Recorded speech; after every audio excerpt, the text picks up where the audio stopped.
या ठिकाणी आम्ही सर्व शेतकरी संघटनेच्या वतीनं व शहरातून व तालुक्यातून शेतकऱ्याच्या वतीनं सर्वसाधारण नागरिकाच्या वतीनं या विद्युत केंद्राच्या देवणीच्या ऑफिसला मागच्या 2 महिन्यापासून आम्ही वारंवार निवेदन देतोय किंवा साधा एक वायर तुटलं तरी यांच्याकडे कर्मचारी उपलब्ध नाही किंवा त्यांच्याकडे मटेरियल उपलब्ध नाहीये आणि जे कॉन्ट्रॅक्टरचे लोक आहेत ते वेळेवर यायला तयार नाहीत असं यांचं उत्तर आहे।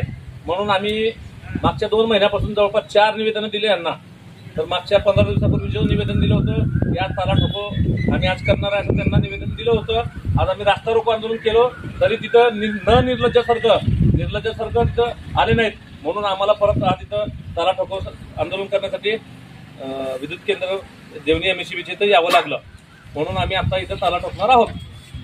इथं कुठलाही अधिकारी कर्मचारी उपलब्ध नाहीत, फक्त निंबोडे साहेब उपलब्ध आहेत आणि कोण साधा निवेदन जर द्यायला आलो तर त्याची गोशी द्यायला तयार नाही। ते लोक उडवाउडवीचे उत्तर देतात, कर्मचारी नाही, साहेबाला विचारावं लागेल असे यांचे उत्तर आहेत।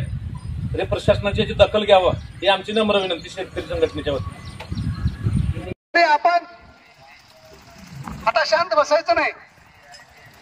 आज शेतकरी संघटनेला हे आंदोलन तीव्र केलंय, त्याच्यात आघाडीचे सर्व पक्ष सामील आहेत। उद्या सर्वपक्षीय असं म्हणून आपल्याला असं आंदोलनाचे स्वरूप तीव्र स्वरूपात करायचं आहे। त्यासाठी आपल्याला सज्ज राहावं लागणार आहे। मित्र लाईट ऑफिसला जातो आपण, अवेळी लाईट येते, रात्री 12ला येते, कधी 2ला येते। 2ला आल्यावर शेतकऱ्यांनी शेतात जावं कसं, पाणी द्यावं कसं पिकाला आणि पीक उत्पादन करून राष्ट्रीय उत्पन्नामध्ये त्यामुळे भर घालायची गरज।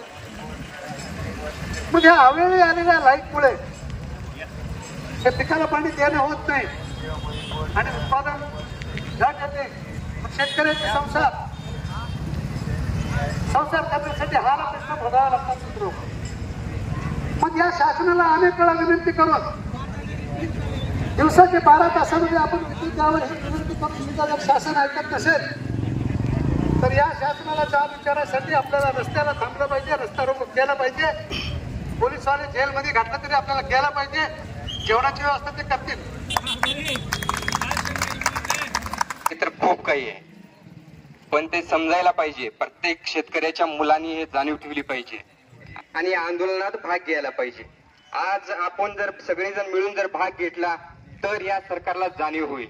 सरकार म्हणजे आलटापालटी होतच असते, पण त्या आताच्या चालू असलेल्या सरकारबद्दल ह्या राजकीय लोकांचा जर विचार केला तर आपलं किती नुकसान होते हे शेतकऱ्यांनी विचार केला पाहिजे। आज ते त्यांच्यामध्येच गुरफटून आहेत, हे याच्यात गेला तो त्याच्यात गेला आणि हे यांच्यामध्येच बोके हे प्रकार चालू आहेत। पण आपणाला आपल्या शेतकऱ्याची अडचणी कोणीच ओळखून घेत नाहीये। हे अडचणी ओळखून घेण्यासाठी आपण रस्त्यावर उतरलंच पाहिजे। आज आपल्या देवणीमधून जो प्रकल्प देवणी वळूचा प्रकल्प गेला तर देवणीच्या लोकांनी शांतता काय घेतली, चालू आमदार साहेबांनी याच्यावरती भूमिका काय घेतली नाहीयेत याचाही आपल्या शेतकरी लोकांनी याचा विचार केला पाहिजे।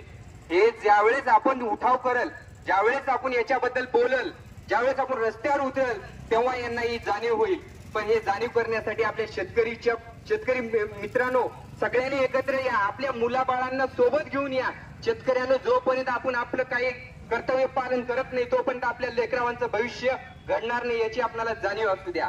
आज सगळेजण इथं बसलेले आहेत, त्यांना अडचणी येतात अशा नाहीयेत, त्यांच्याही घरामध्ये थोड्याफार अडचणी असतील, पण आज हे भविष्याचा विचार करून इथे एकत्र बसलेले आहेत। आज सगळेजणच आपण जर एकेकांनी जर मिळून सगळेजण इथं आंदोलन करण्यासाठी उभा टाकलो तर ते सरकारला जाणीव होईल।